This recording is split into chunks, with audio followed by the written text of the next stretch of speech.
Welcome to Tyler's Talk, ladies and gentlemen. Today is February the 1st, 2021, and we're going to be talking about Royal Rumble. I'm sorry for the late update, upload, I normally do this after I watch the show, but ladies and gentlemen, I had things to do and I got tired, so yeah, let's get to it.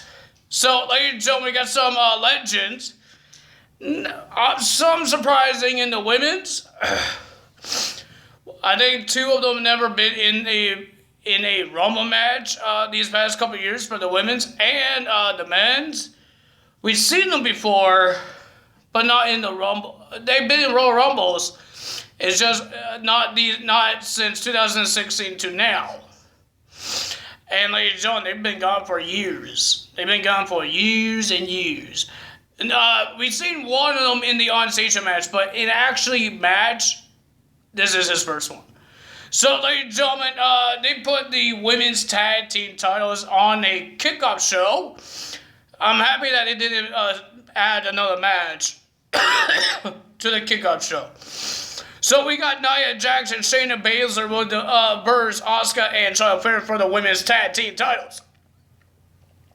I thought it was a pretty decent match, but ladies and gentlemen, all these distractions from Ric Flair coming out, and then Lacey Evans coming from the audience and trying to distract Charlotte Flair, but Charlotte Flair did not lose on the first distraction, but ladies and gentlemen, the second one with the women's rights, because Ric Flair gave Miss Lacey Evans a object to put around her hand, and then she did a women's rights. The ref did not see while Charlotte Flair was doing the figure eights.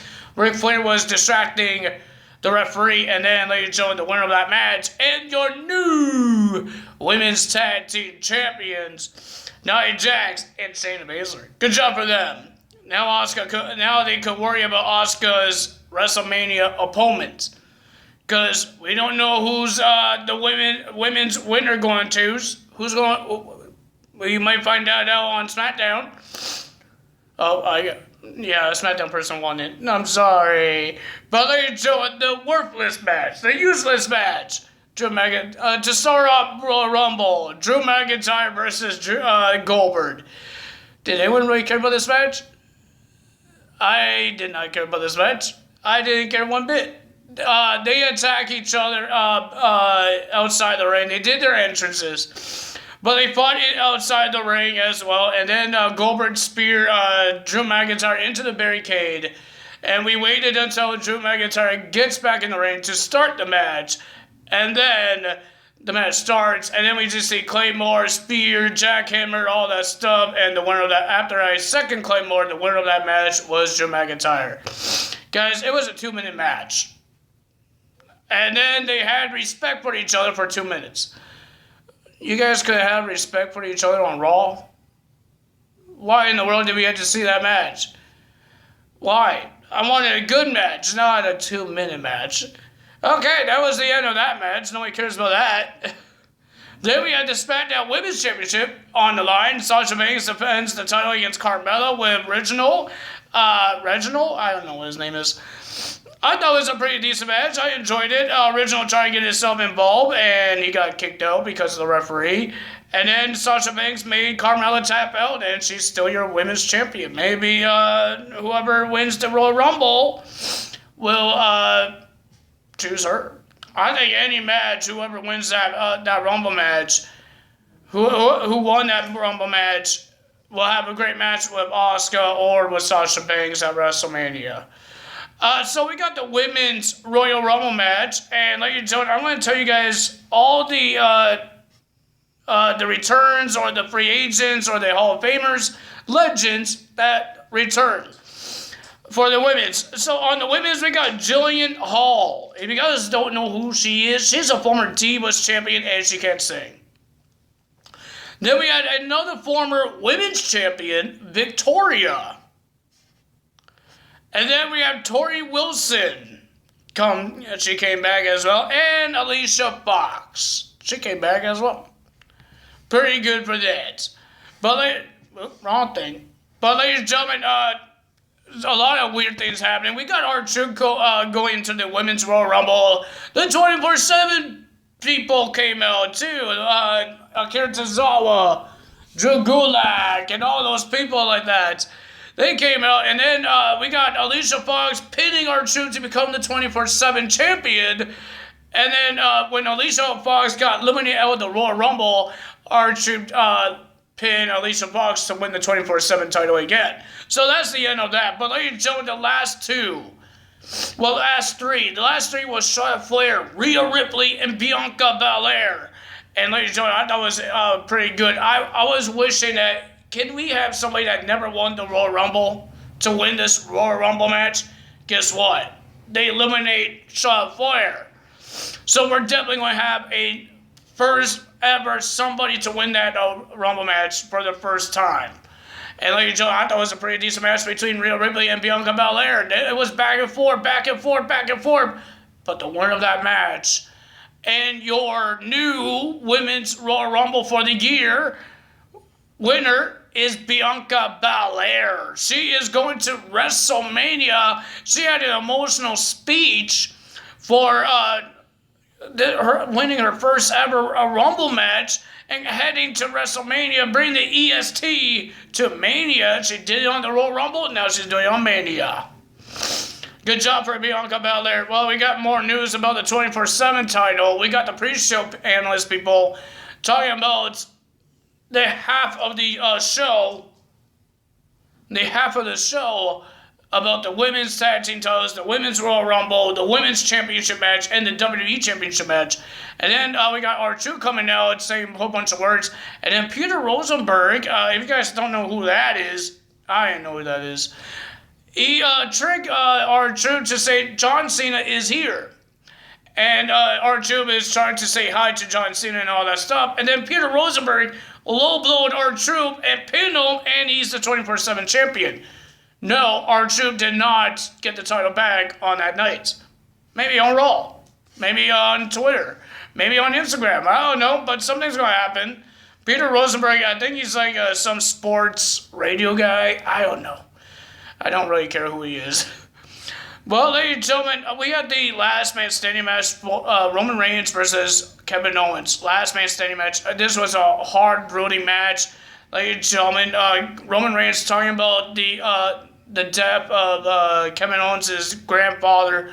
Kevin got upset. Kevin even did a swanton off a forklift into a table onto Roman Reigns.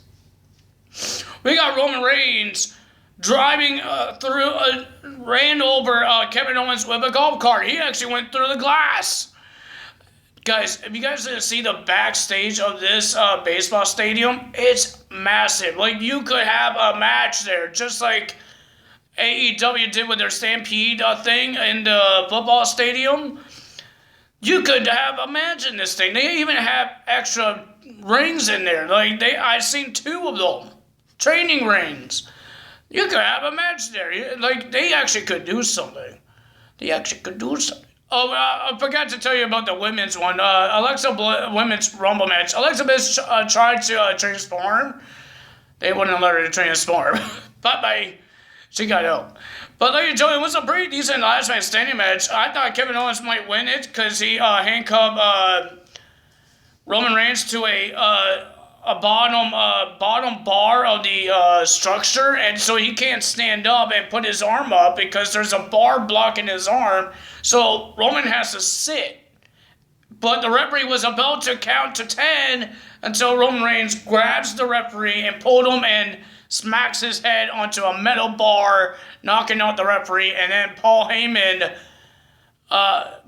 came out, and he had a key for the cuffs to take the cuffs off. And then Roman Reigns did a guillotine onto Kevin Owens, and Kevin Owens couldn't make it to 10 counts. And he lost. And still your champion, Roman Reigns. Well, ladies and gentlemen, we got the Royal Rumble match. We have Edge as entry number 1 and Randy Orton entry number 2. It was announced on backstage that these two will start the Royal Rumble match. And ladies and gentlemen, it was an amazing match. I enjoyed it. It was great. We got some legends came back. I'll tell you guys more about it. But we got Edge attacking Randy Orton before the match. And during the match, they were going under the ropes. And we got Edge doing a DDT onto Randy Orton on top of the announce table, smacking a chair onto the leg of Randy Orton. So the referees took Randy Orton to the trainer's room. So he didn't show up for the whole match until the end. Yes, I ruined it for you guys. But the legends that was there for the Royal Rumble match, I was so excited for two of them. Carlito came back. Kane came back. Hurricane and Christian. Those guys came back, actually wrestled. They last long in the Rumble match.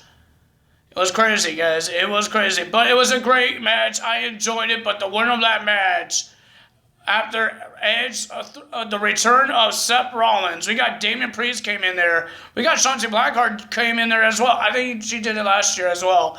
And Dakota Kai was there as well for NXT Superstars. And then Seth Rollins made his return. He did a great job. But, ladies and gentlemen, Daniel Bryan did not win. He got eliminated. People are upset. But Edge got rid of Seth Rollins. We thought he won, but Randy Orton was not eliminated. Randy Orton sides in, did an RKO. He was about to throw Edge over, but Edge reversed and threw Randy Orton over. And your winner of the 2021 Royal Rumble match and going to WrestleMania to verse Drew or Roman is Edge. Edge is going to WrestleMania. Two-time Royal Rumble match winner. Great for him. That's all for me today, guys. If you guys enjoyed the Royal Rumble, I thought it was pretty good. I didn't like the Drew and Goldberg match, but the rest of the matches I enjoyed. If you guys enjoyed this video, hit that like button, leave a comment below, hit that subscribe button, hit that notification bell, and I will see you guys tomorrow for Monday Night Raw. We will find out maybe Edge chooses a championship he will verse. You don't know. But that's all for me today. Time is out. Bye.